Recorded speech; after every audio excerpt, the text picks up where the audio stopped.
बुलढाण्यामध्ये सलग दुसऱ्या दिवशी मुसळधार पाऊस। शेगाव, खामगाव, नांदुरा तालुक्यात वादळी वाऱ्यासह पाऊस। पावसामुळे वातावरणामध्ये गारवा, शेतकरी सुखावला।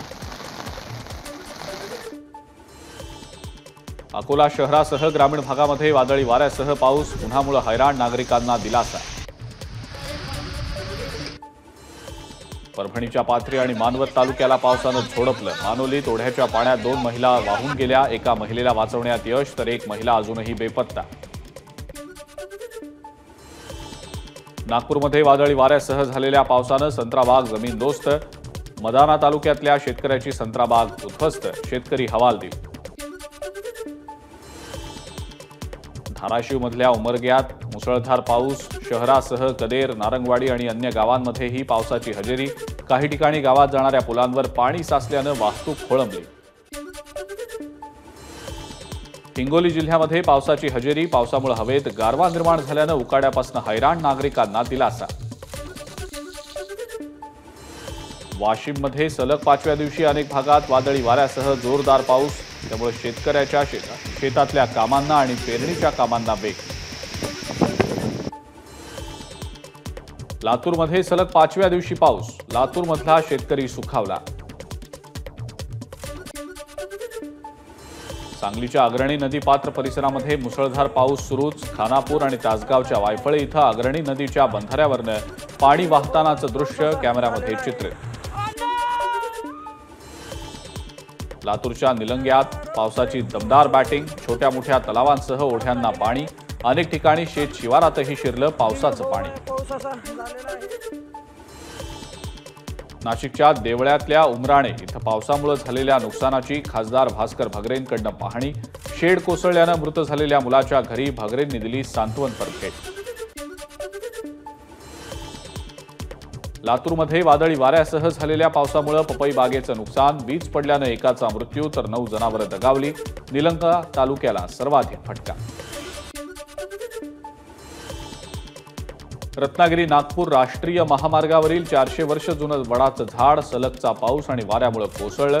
वटवृक्षाला वाचवण्यासाठी झालेल्या आंदोलनानंतर सरकारनं राष्ट्रीय महामार्गांसाठी वृक्षतोडीबाबतचा कायदा बदलून नवा कायदा केला होता। पालघरच्या मनोर आणि वाडा रस्त्याच्या दुरुस्तीमुळे सुरू केलेला पर्यायी रस्ता मुसळधार पावसामुळे धोकादायक स्थितीत। या रस्त्यावरून वाहतूक बंद होण्याची शक्यता। संवर्धनाचं काम सुरू असलेल्या विठ्ठल मंदिरात अतिवृष्टीमुळे काही ठिकाणी पाण्याची गळती। कामं पूर्ण झाल्यावर सगळ्या अडचणी दूर होणार, मंदिर समितीच्या कार्यकारी अधिकाऱ्यांचा दावा। लातूरमध्ये पावसाळ्याच्या तोंडावर भाज्यांच्या दरात मोठी वाढ। बाजारपेठेत आवक कमी झाल्यानं झाली दरवाढ। कोथिंबिरीनं गाठली 100.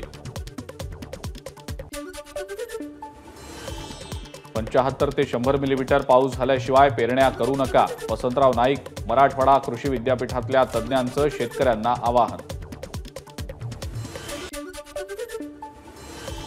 दौंडमधल्या भीमा नदीवरच्या पुलाचे खांब कोसळले। दौंड आणि नगर जिल्ह्याला जोडणाऱ्या पुलाचं काम सुरू होतं। सुदैवानं घटनेमध्ये जीवितहानी नाही।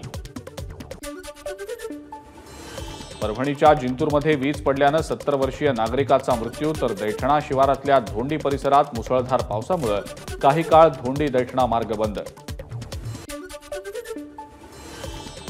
लातूर अंबाजोगाई महामार्गावर शेतकरी संघटनेचा रास्ता रोको। दुष्काळी अनुदान, पीक विमा तसंच ऊसाच्या FRP साठी शेतकरी आक्रमक।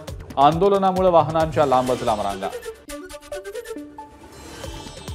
कोल्हापूर मध्यवर्ती बसस्थानकातनं बाहेर पडणाऱ्या गाड्या 1 तास रखडल्या। चंदगडसाठीची बस अचानक रद्द केल्यानं संतप्त प्रवाशांनी स्थानकाचं गेट 1 तास बंद ठेवलं। बस नियंत्रकांच्या आश्वासनानंतर आंदोलन मागे। नागपूर विमानतळावर सोनं तस्करीच्या प्रकरणामध्ये 2 प्रवाशांना अटक। दोघांकडनं सोन्याच्या बिस्किटांसह महागडे मोबाईलही जप्त। गोंदियामधल्या प्रॉपर्टी डीलरच्या हत्येप्रकरणी 4 आरोपी पोलिसांच्या ताब्यात। आर्थिक देवाणघेवाणीतनं हत्या केल्याची आरोपींची कबुली। पालघरच्या मुरबे इथं प्रियकरानं प्रेयसीची केली हत्या। भांडण झाल्यामुळे राग अनावर होऊन हत्या केल्याचं उघड। हत्येनंतर फरार तरुण पालघर पोलिसांच्या ताब्यात। प्रेमविवाह केल्याच्या रागातनं वडिलांनी मुलाची केली हत्या। परभणीच्या पिंपरी देशमुख गावातली घटना। आरोपी वडील आणि मृत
एबीपी माझा, उघडा डोळे बघा नीट.